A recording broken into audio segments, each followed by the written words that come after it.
Bismillahirrahmanirrahim. Today we will discuss the introduction of electron transport chain, oxidative phosphorylation and chemiosmosis. सबसे पहले तो ये तीनों जो टर्मिनोलॉजीज़ हैं इनकी वजाहत करेंगे कि इलेक्ट्रॉन ट्रांसपोर्ट चेन जो है इलेक्ट्रॉन एक्चुअली माइटोकॉन्ड्रियल क्रिस्टी में मुख्तलिफ़ किस्म के कम्प्लेक्सेस हैं, 5 कम्प्लेक्सेस हैं जिनमें जितने भी कोएंजाइम रिड्यूस होते हैं वो ऑक्सीडाइज होते हैं आके इन पांचों कम्प्लेक्सेस के अंदर, और इलेक्ट्रॉन जो हैं वो एक कम्प्लेक्स से दूसरे कम्प्लेक्स में मूव करते हैं, ऑक्सीडेशन रिडक्शन रिएक्शंस होते हैं और अल्टीमेटली ये इलेक्ट्रॉन जो हैं ये ऑक्सीजन के साथ मिलकर पानी बना देते हैं। तो ये पूरा जो सीक्वेंस है इलेक्ट्रॉन की ट्रांसपोर्ट का, तो इसे कहा जाता है इलेक्ट्रॉन ट्रांसपोर्ट चेन। अब इस इलेक्ट्रॉन ट्रांसपोर्ट चेन के नतीजे में ऑक्सीडेटिव फास्फोरिलेशन होती है। ऑक्सीडेटिव फास्फोरिलेशन का मतलब है एटीपी से एडीपी प्लस फॉस्फेट को मिला के एटीपी बनाने का जो प्रोसेस है उसे कहा जाता है फास्फोरिलेशन। हमने डिस्कस किया हुआ है कि ये 3 तरह से फास्फोरिलेशन होती है। अगर कहीं कोई फॉस्फेट ग्रुप जो है वो कहीं से उतार के एडीपी के साथ लगा दिया जाए और एटीपी बना दी जाए तो उसे सबस्ट्रेट लेवल फास्फोरिलेशन कहा जाता है, जिस तरह के क्रेब्स साइकिल में हुआ था और ग्लाइकोलिसिस में हुआ था।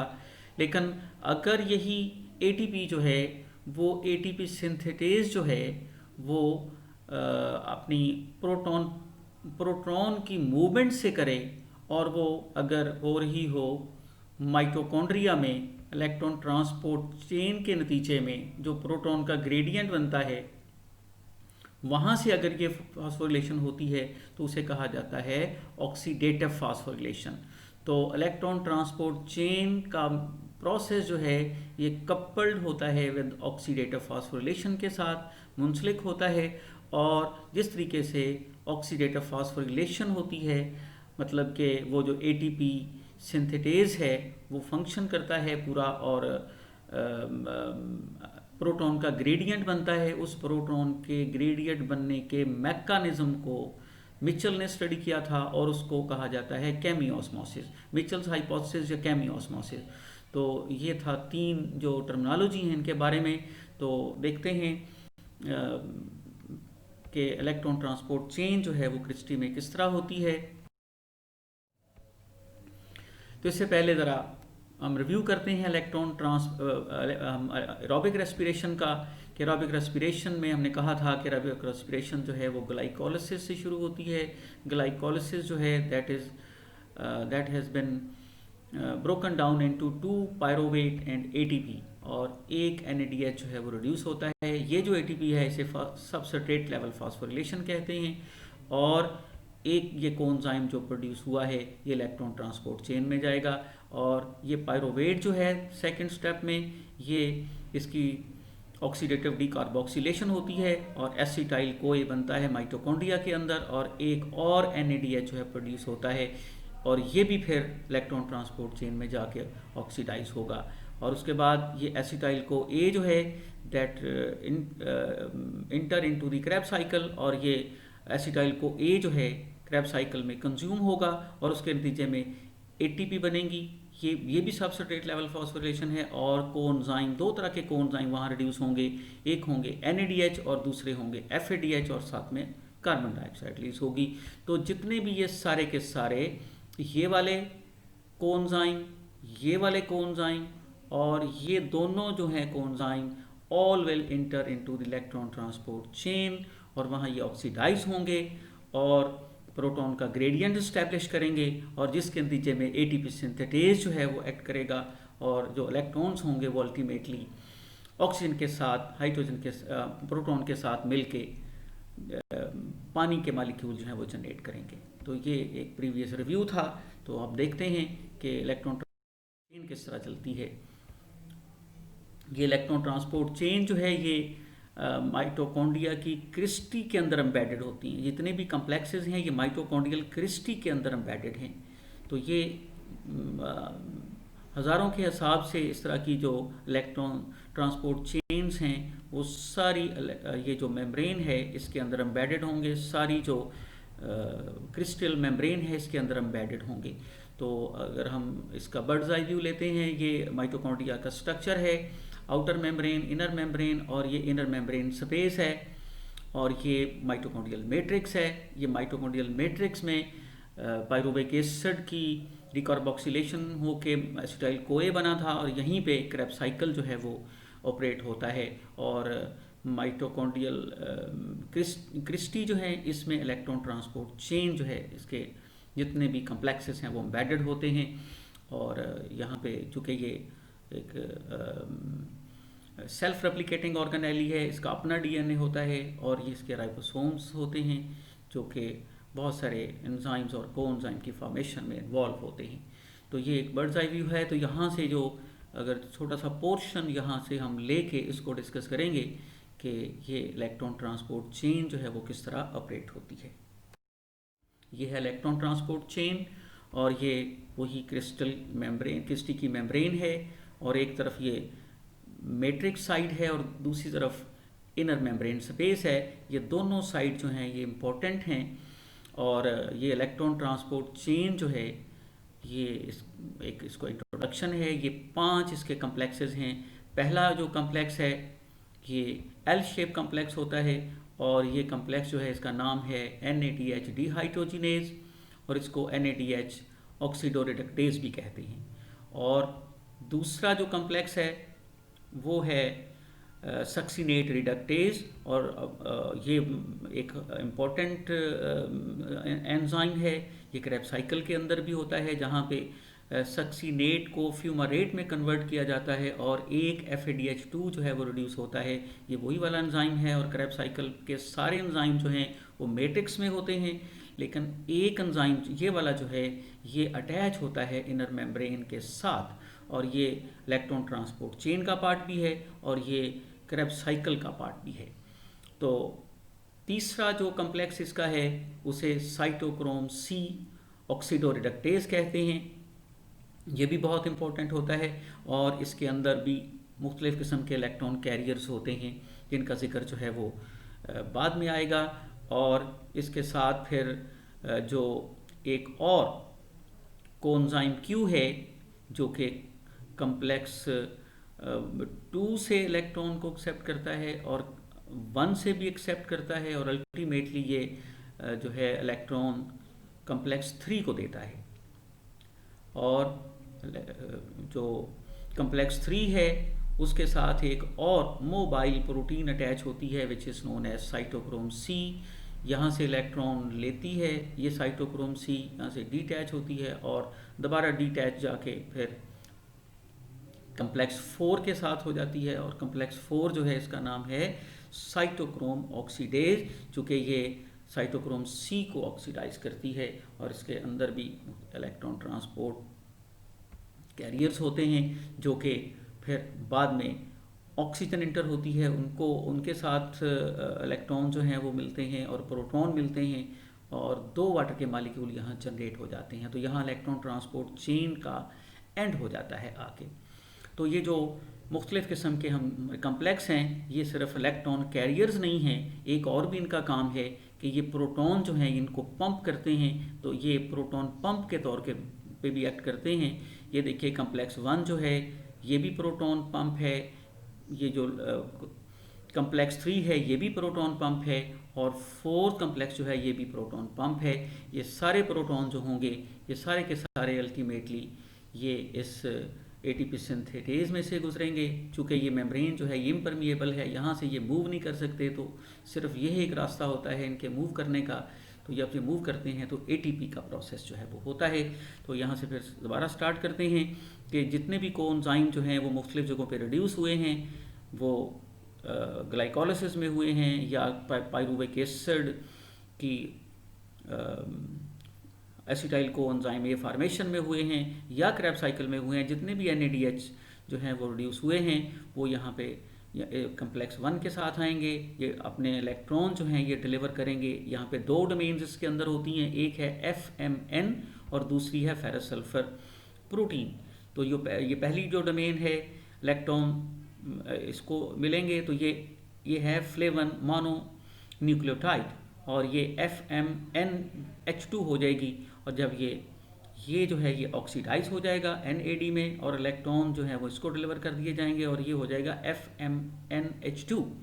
और ये इसी तरह FADH2 की तरह का सिमिलर कम्प्लेक्स होता है।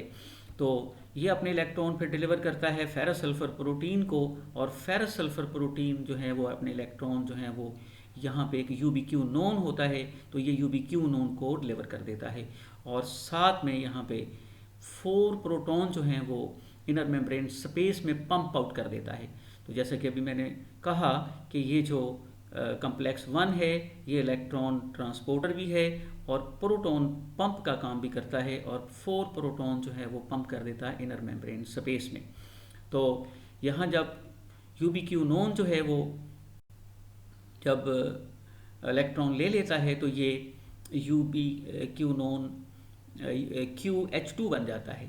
ये इस शक्ल में जब ये ऑक्सीडाइज फॉर्म में है तो इसका नाम है UBQ नोन, और जब ये इलेक्ट्रॉन ले लेगा और प्रोटॉन स्ट्रोमा से लेगा और ये बन जाएगा QH2, इसका नाम होगा UBQ नॉल। ऑक्सीडाइज फॉर्म में इसका नाम है UBQ नोन, और जब ये रिड्यूस हो जाएगा तो इसका नाम है UBQ नॉल। तो ये UBQ नॉल जो है ये अपने इलेक्ट्रॉन जो है वो ट्रांसफ़र करेगा कम्प्लेक्स 3 को। इसी तरह ये जो FADH2 है ये यहाँ इसके साथ अटैच है इस कम्प्लेक्स के साथ, तो ये अपने इलेक्ट्रॉन जो हैं ये भी डिलीवर करेगा UBQ नोन को, और UBQ नोन यहाँ पे ये एक्सेप्ट करेगा कम्प्लेक्स 1 से भी इलेक्ट्रॉन एक्सेप्ट करेगा और कम्प्लेक्स 2 से भी इलेक्ट्रॉन एक्सेप्ट करेगा। और उसके बाद ये जो UBQ नोन है ये इलेक्ट्रॉन डिलीवर कर देगा कम्प्लेक्स 3 को। कम्प्लेक्स 3 जो है ये बहुत ही इम्पॉर्टेंट एक कम्प्लेक्स है जिसके अंदर 2 तरह के इलेक्ट्रॉन ट्रांसपोर्ट सीरीज़ चलती हैं। एक इलेक्ट्रॉन सीरीज जो है वो इलेक्ट्रॉन डिलीवर करती है साइटोक्रोम को करती है, और दूसरी इलेक्ट्रॉन सीरीज जो है वो दोबारा क्यू नोन को इलेक्ट्रॉन देती है जिसे क्यू साइकिल कहते हैं। ये अलहदा लेक्चर में ये क्यू साइकिल के बारे में बताया जाएगा, जिससे प्रोटॉन पंपिंग की एफिशिएंसी बढ़ जाती है। तो ये एक इम्पॉर्टेंट कम्प्लेक्स है कम्प्लेक्स 3 जिसका नाम है साइटोक्रोम C ऑक्सीडोरिडक्टेज। ये भी 4 प्रोटॉन जो है ये स्ट्रोमा से इनर मेम्ब्रेन स्पेस में पंप करता है। तो ये इलेक्ट्रॉन कैरियर के साथ साथ ये प्रोटॉन पंप का काम भी करता है।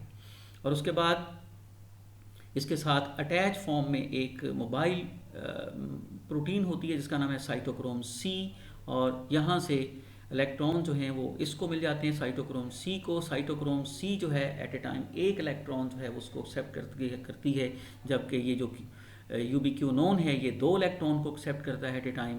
तो ये एक इलेक्ट्रॉन को एक्सेप्ट करती है और यहाँ से डिटैच होके ये फिर 4th कम्प्लेक्स के साथ अटैच हो जाती है। 4 कम्प्लेक्स का नाम है साइटोक्रोम ऑक्सीडेज, और यहाँ से फिर साइटोक्रोम C जो है वो इलेक्ट्रॉन डिलीवर होते हैं कम्प्लेक्स 4 को। कम्प्लेक्स 4 के अंदर भी मुख्तलिफ़ किस्म के इलेक्ट्रॉन कैरियर्स हैं।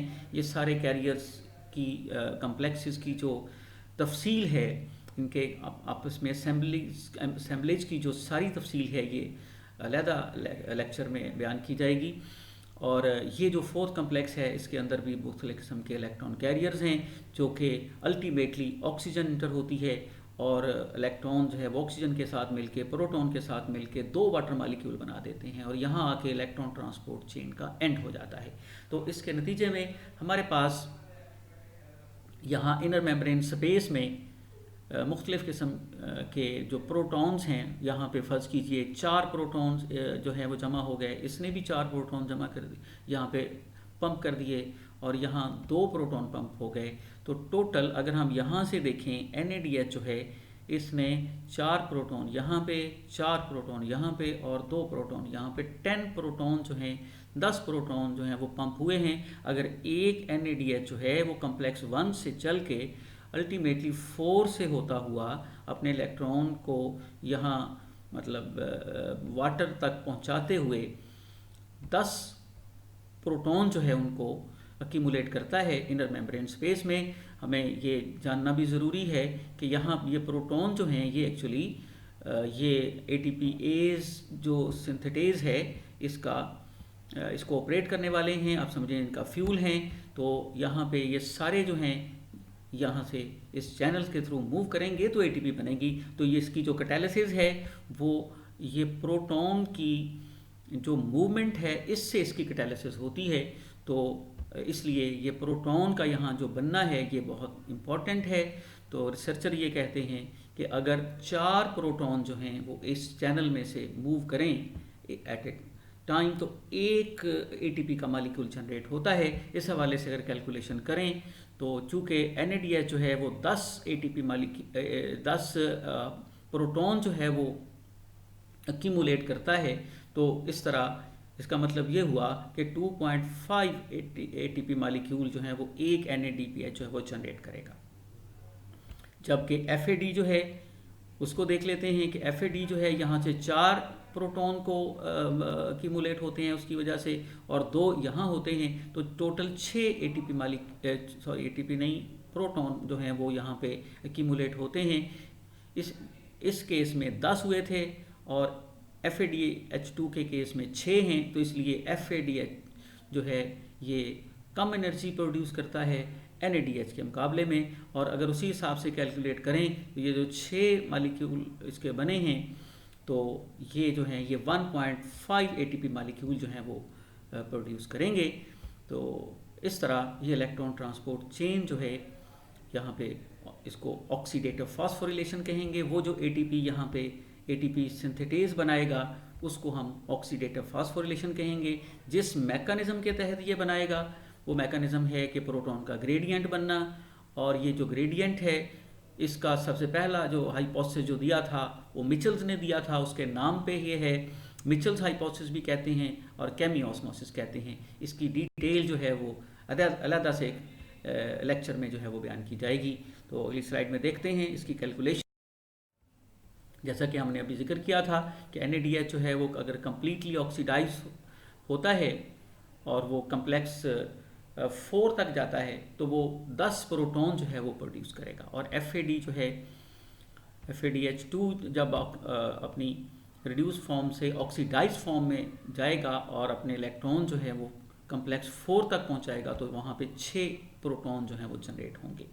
तो जैसा कि पहले जिक्र हुआ है कि number of ATP molecule produce depends upon the number of protons pumped across the membrane, कि कितने वो प्रोटॉन जो हैं वो अक्रॉस द मेम्ब्रेन एक्यूमुलेट करता है, उस पे ATP वे बनने का इन्हिसार होगा।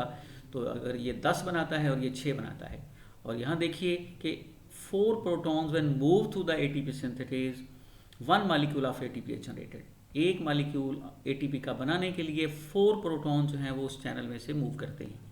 तो इस तरह 2.5 ATP मॉलिक्यूल जो हैं वो जनरेट होंगे NADH के केस में और 1.5 ATP मॉलिक्यूल जनरेट होंगे FAD के केस में। तो ये देख लेते हैं एनर्जेटिक्स इसकी होल एरोबिक रेस्पिरेशन में। यहाँ पे ग्लूकोज है, ग्लूकोज में जब ग्लाइकोलिसिस हुआ था एरोबिक रेस्पिरेशन में तो 2 ATP मॉलिक्यूल जो है वो कंज्यूम किए थे ये फर्स्ट स्टेप में। और थर्ड स्टेप पे जब हेक्सोकाइनेज एंजाइम ने एक फॉस्फेट अटैच किया था और ये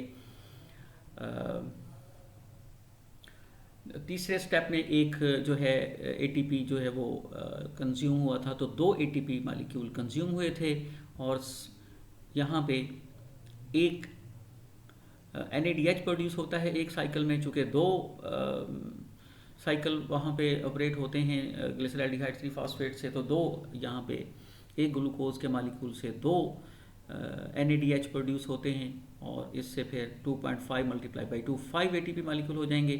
और यहाँ पे सबस्ट्रेट लेवल फॉस्फोरिलेशन होती है 2 ATP मॉलिक्यूल यहाँ 7 स्टेप पे और 10 स्टेप पे 2 ATP मॉलिक्यूल। तो टोटल यहाँ पे जो प्रोड्यूस हुए हैं 4 जो हैं ये सबस्ट्रेट लेवल फॉस्फोरिलेशन से प्रोड्यूस हुए हैं, 5 जो हैं ये ऑक्सीडेटिव फॉस्फोरिलेशन से हुए हैं।